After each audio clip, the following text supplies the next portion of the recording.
So hello mga coins, mapagpalang araw po sa ating lahat. So maraming salamat po sa mga nakapanood po ng ating mga video. So ito po ang ating last video. So yan po. So yung video po na yan ay tumalakay po ng ating 2015 na obverse and reverse na boulder letters. So yon, maraming salamat po sa mga nakapanood po niyan. So yon, maraming salamat din po sa sumusuporta po sa ating channel. So thank you. So yan mga coins, in this video ating pong talakayin yung variant po na aking hinahanap at possible o pwede kong bilhin sa inyo ng magandang presyo o mataas na presyo. So panoorin po nating mabuti. Nasa ganon hindi po tayo magkamali ng coins na ipapasa po sa akin. So sa huling part po ng video ito, akin pong ilalagay kung saan nyo po pwedeng isubmit yung inyo pong barya. So wag na po kayo magpapasa dito. So yan sa Macoin. So hindi ko po kasi lagi yan nabubuksan. So may instruction po akong ilalagay diyan sa huling part ng video ito kung paano nyo po pwedeng isubmit po sa akin yung bariyang yon. So yun, wag na natin masyadong patagalin, pahabain. So tara, let's go!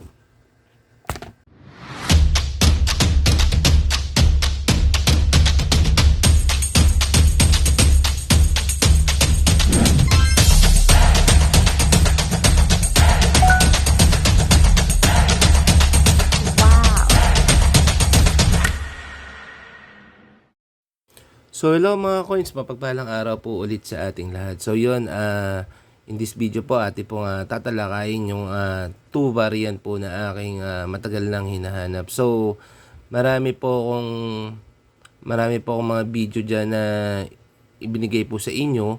Then yun, nag-i-end up pa rin tayo sa pinapasa nyo po sa akin is common. Yan. So yun, itakal po natin ulit itong content na to kasi yung iba po sa atin is ang hangad is makabenta talaga. So yun lang din naman po yung gusto ko is mabilhan ko rin po kayo ng tamang variant po na aking hinahanap. So yun, itakal po natin siya na sa ganun hindi po tayo malilito. Yan. So yun. So unang variant po na aking hinahanap is itong piso na 2010. Yan. So yan. Ito po yung obverse niya o pinakaharap po ng barya po na ating hinahanap. So, yan. Ito po, 2010. Makikita nyo po yung year niya. So, yung variant po na hinahanap ko po, mga ka-coins, is sa likod po o sa pinaka-reverse po ninyo makikita, hindi po sa harap. So, makinig po tayo mabuti pag kung medyo malito man po kayo sa video natin, so balikan nyo lang po. So magkano ko ba pwedeng bilhin sa inyo itong 2010 na to? So pwede ko sa inyong bilhin ng 1,000 ang isa. So mag-a-add na lang din ako ng shipping. So malinis na mapupunta po sa inyo yung 1K na yan mga coins. So solid yan, legit yan mga coins. So marami na tayong nabilhan din.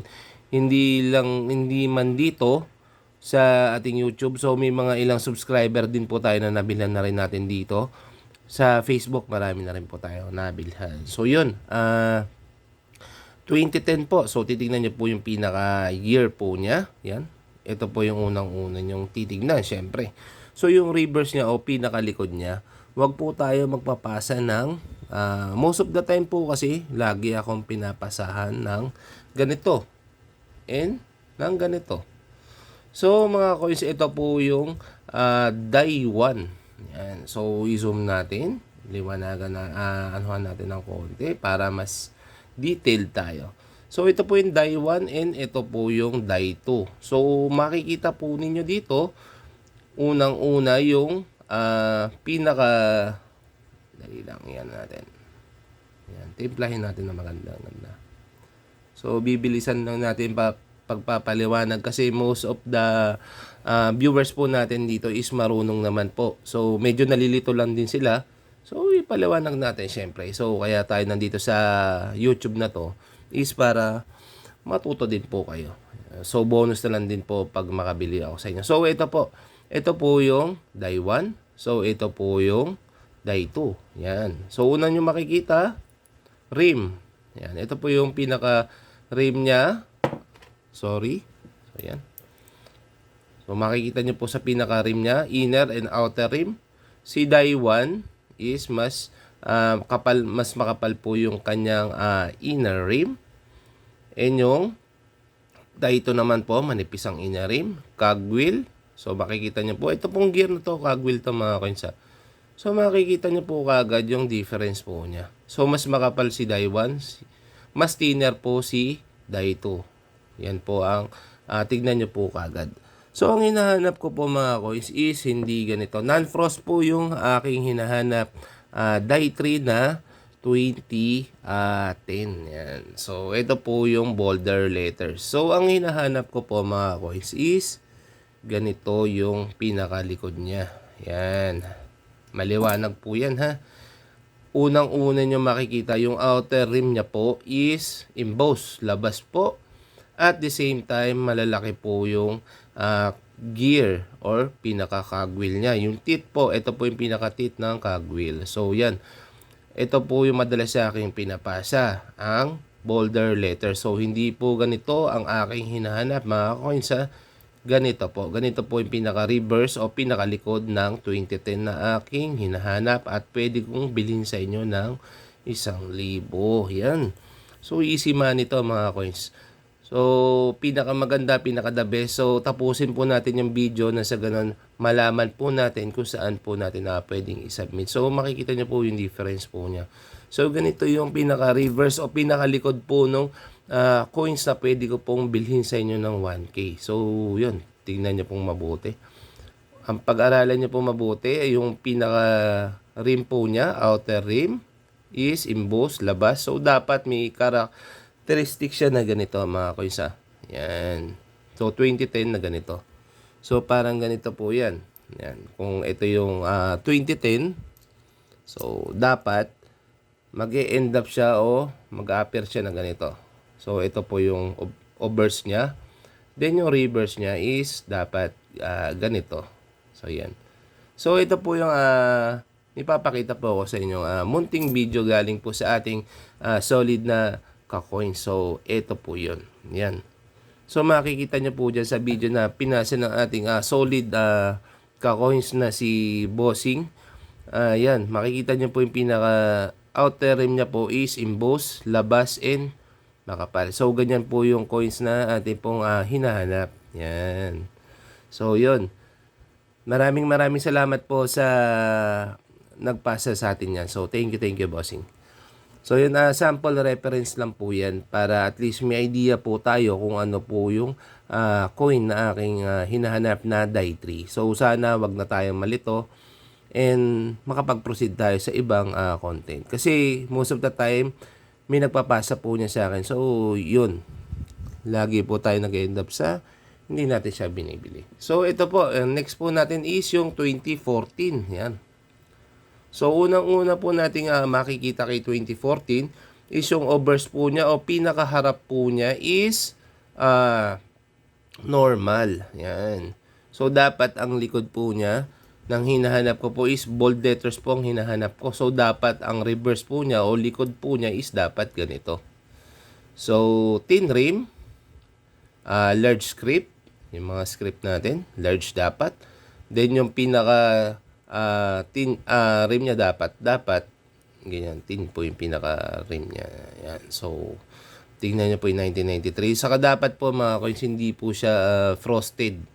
So, marami sa atin nagpapasa niyan. Normal yung harap, ganito yung harap niya.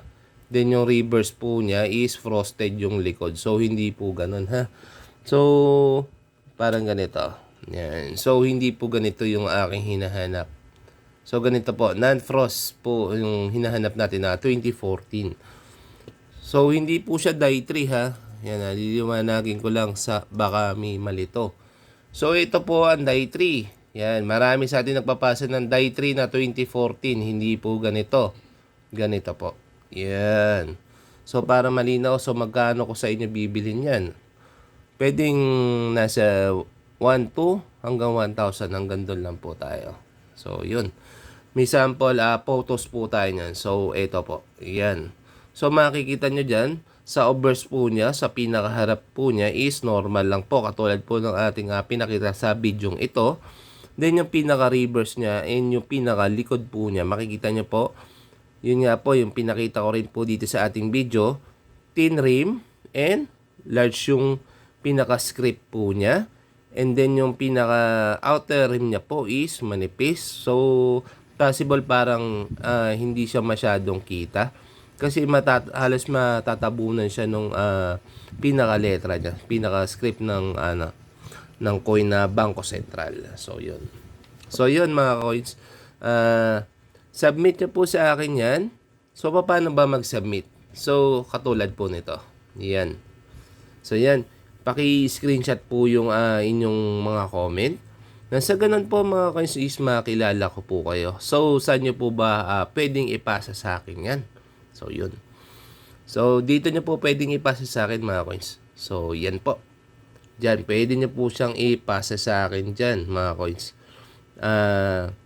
Maluwag po akong entertaining kayo. Basta, screenshot po natin yung comment po natin. Nasa ganun is makilala ko naman din po kayo. Kasi kung mapapansin nyo po is personal FB account po natin yan.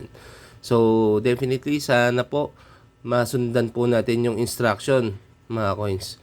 Kung saan nyo po pwedeng isubmit and kung paano po yung procedure ng pag-submit. Kasi most of the time po kasi ang lumalabas po sa ating mga YouTube is user. So, hindi ko po kayo kilala kung sino po kayo doon. So, yun.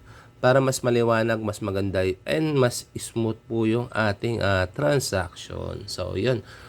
Wag na po kayo mag-bother sa shipping fee kung sakaling mabilhan ko po kayo kasi ako na pong bahala doon. So, yun. So, yun po. Sana maliwanag na tayo sa part na yon. So, dinalian ko lang kasi may mga video tayo dyan. So, balikan nyo lang po. So, yun. Bibiling ko po sa inyo ng 1K. So, hindi po kayo talo dyan kasi mas mataas pa po yan sa price ng 2005 na hard to find. So, yan. Tayo po ay bumubuo ng variant. So, tamang lang po tayo. Tamang coin para mabilhan ko po kayo. So, hindi po tayo bumibili mga coins ng old coins. Error coins. Kung bumili man po tayo ng error coins, hindi po ako bumibili ng RDE. So, binibili po natin is yung mga rare error. Yan. So, pasa nyo po sa akin kung i-info nyo ako na, sir, may error ako. So, tingnan natin, checkin natin kung legit ba na error po yun. So, yun. Thank you sa mga nakapanood. So, sana this time, maliwanag na po yung coins na aking binibili. Kasi madalas po may nagtatanong sa atin na ano po ba yung mga coins na aking patuloy na binibili. So, yun po. Yung dalawang variant po na yun is aking bibilin po sa inyo ng magandang halaga. So, yun. So, maraming salamat po sa mga nakapanood po nitong content na to. So, ito po yung mga nag-comment po sa ating last video. So, ito po sila. So, yun. Maraming salamat po sa suporta po ninyo sa ating channel. So, thank you. And sana po mas dumami pa po tayo. And yun lang po mga coins. Wag po sana nating skip yung ads. So, dyan po tayo nagkakaroon ng konting earnings sa hindi pag-skip ng ads. So, medyo may konting problema pa tong ating YouTube. Hindi naman din talaga ganun kalaki magiging earnings natin. But then, syempre, earnings pa rin yun. So, thank you pa rin. Diba? So, yun, baka sa mga susunod na content, maglabas po tayo ng mga possible new variant po. So, naghahan po kasi ako, continuous hunting pa rin. And then, para mas may bahagi ko sa inyo yung new variant po. So, yun, thank you sa mga nakapanood and syempre sa mga nakasuporta po sa ating channel. So, yun. God bless us all. Kita-kits po tayo sa susunod na vlog, mga coins. Ingat!